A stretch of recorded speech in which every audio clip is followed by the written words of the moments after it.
আর জাহান্নাম থেকে মুক্তি। কবরবাসীরা তুমি কবরের আযাব ছিল বল। আর এখন দেখো তো রমজান মাস শেষ, এখন যারা জাহান্নামী তাদের কবরে আযাব শুরু হবে।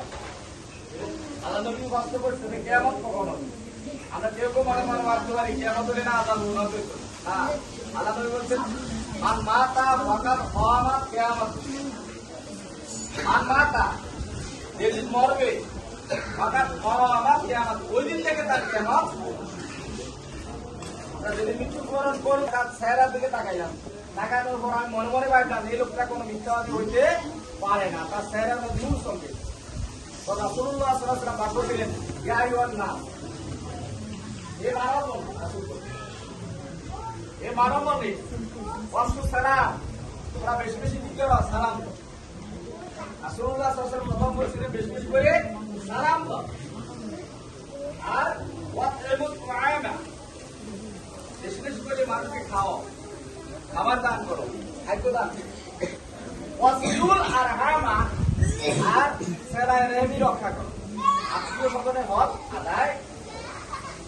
আরেকটা বলেছিলেন ওয়াসাল্লু আন-নাসু নিয়াম, তোমরা নামাজ আদায় করো যখন মানুষ ঘুমিয়ে থাকে, অর্থাৎ তাহাজ্জুদ নামাজ, অর্থাৎ কিয়ামুল লাইলের নামাজ। রাতে জিবরাইল আমিনকে কোরআন তেলাওয়াত করতে প্রথম যে বছর আসলে ইন্তেকাল হয়েছে ওই বছর 2 খতম দিয়েছে, আলহামদুলিল্লাহ। আর জিবরাইল আমিন আসি রাসূলকে সবচেয়ে দান সৎকার কথা এমন ভাবে বলতেন যেন বাতাসের কথা।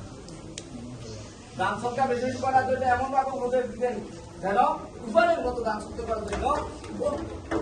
এই জন্য কোরআন বলে যে তোমরা বেশি বেশি করে দান করো, কারণ মানুষ দুইটা জিনিসের জোগাড় প্রাপ্ত হয়, একজন সন্তান আর একজন সম্পদ।